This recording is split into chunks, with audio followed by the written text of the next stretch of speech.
in any situation feels uncomfortable at first. Put the hyphens. All right, what is this video about anyway? Well, we have to decide when we want to speak our truth and when we want to wear a mask and pretend that we don't understand our truth. So why am I creating a video about speaking your truth?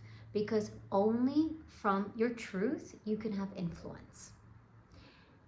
You are the creator of your environment. Now this is, I know it's metaphysical, and it's, some of you may think it's quantum physics, and some of you may not understand what I'm talking about, but I'll explain all that later. I wanted to do this video on truth because this is what's holding you back in meetings and presentations when you freeze. And just for those of you that don't know me, I'm a communications coach. I'm a founder of the Alice Method on Skool, and I help professionals improve their communication skills and show up more confidently. So I work with American executives, ESL learners, and international professionals.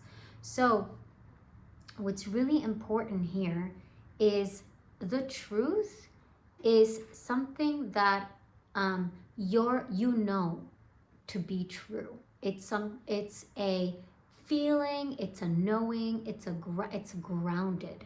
So when you speak from truth, from your truth, you're grounded.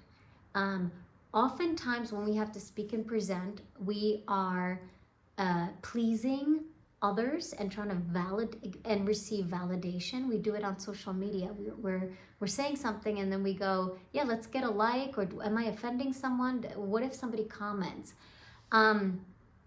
What helped me speak my truth is being a writer. I write novels, and also I teach yoga. So I always ask myself that, can I lie to can I lie to myself if I'm writing this book? Because readers know.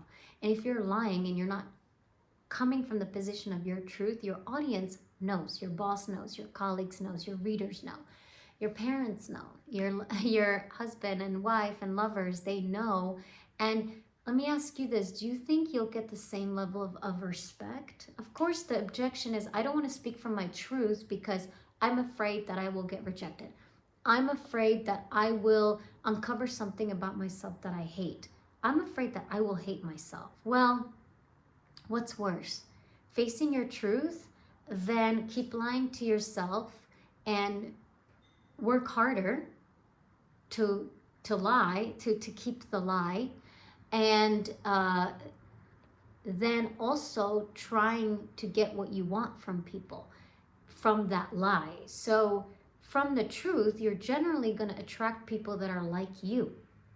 And I struggled with this for a long time because when I was a teenager in New York, you know, I was a troubled kid, and I would lie to my mom and then my friends, and then I would lie to everybody because no matter if I told the truth or lied, I would always get in trouble. And then I remember my friend, she said, why don't you just tell the truth? Like, we love you. Why do you lie to your friends? And then I asked, like, what is so bad about speaking the truth? So in work, if your boss asks you to present or have a meeting or lead a team, and you know deep down that you don't have the qualifications or you don't have the training, why not ask?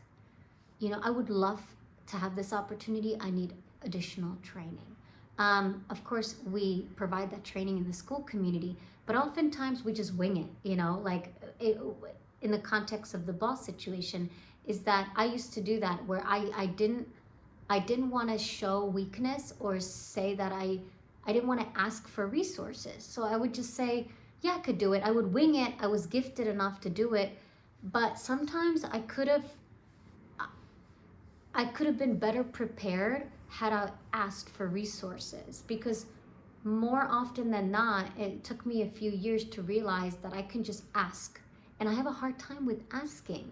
So what if you spoke your truth? What is the worst that could happen? Would you get fired? Would you get punished? Would you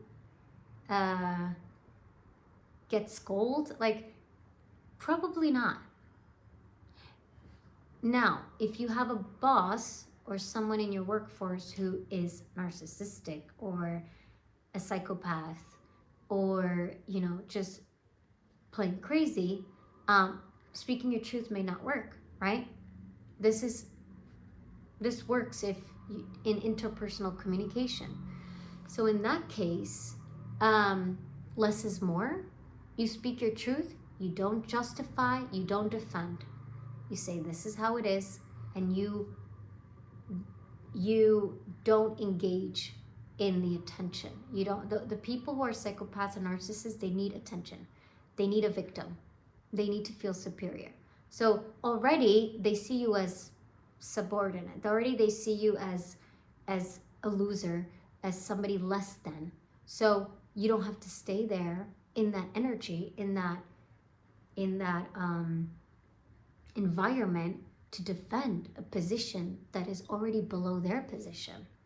Because if they have more authority, you want to use that space, that energy, that environment in a constructive way. Less is more in that case.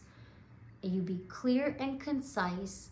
And also what I've done in the workforce is I get my cheerleaders. I get somebody that could support me, because you're not supposed to know it on your own.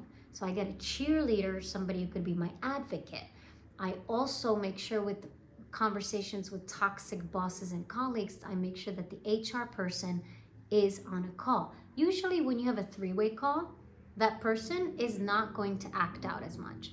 They're going to be a little bit, they're going to feel insecure to be the bullies. And you will always have bullies, you will always have narcissists and psychopaths, but you protect yourself by having advocates, cheerleaders, okay, groups that you can trust, team players that you can trust. So I hope this really helped you understand how to tell your truth and really communicate from the truth to get better results and not lose yourself. So we talk about all of this in the Skool community. When you join, you get to ask a question. So please ask me a question, and also leave a comment. Was this helpful?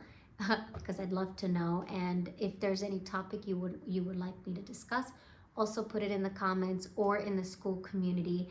And we always end each episode with, do the best that you can every day.